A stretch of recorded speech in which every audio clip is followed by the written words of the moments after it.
مکہ کے مشرکین مسلمانوں پر بہت ظلم و ستم کیا کرتے تھے۔ مشرکین نے اپنے ظلم و ستم سے مسلمانوں کا جینا دوبھر کر دیا تھا۔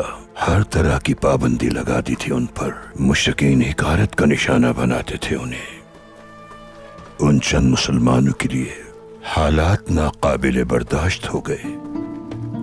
مسلمان حضرت کے پاس آئے اور ان سے شکایت کی۔ پیغمبر نے ان کی بات سننے کے بعد فرمایا، یثرب یعنی مدینے کی جانب ہجرت کر جاؤ۔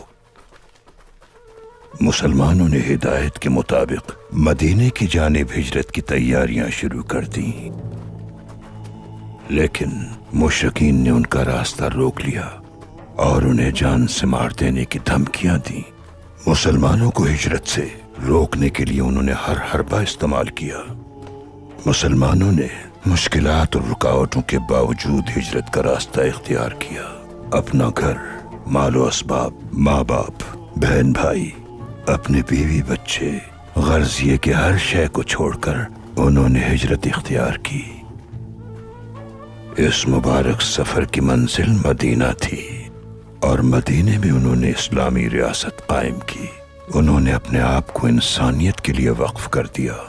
اسلامی ریاست کی سرحدیں دیکھتے ہی دیکھتے پوری دنیا میں پھیل گئیں۔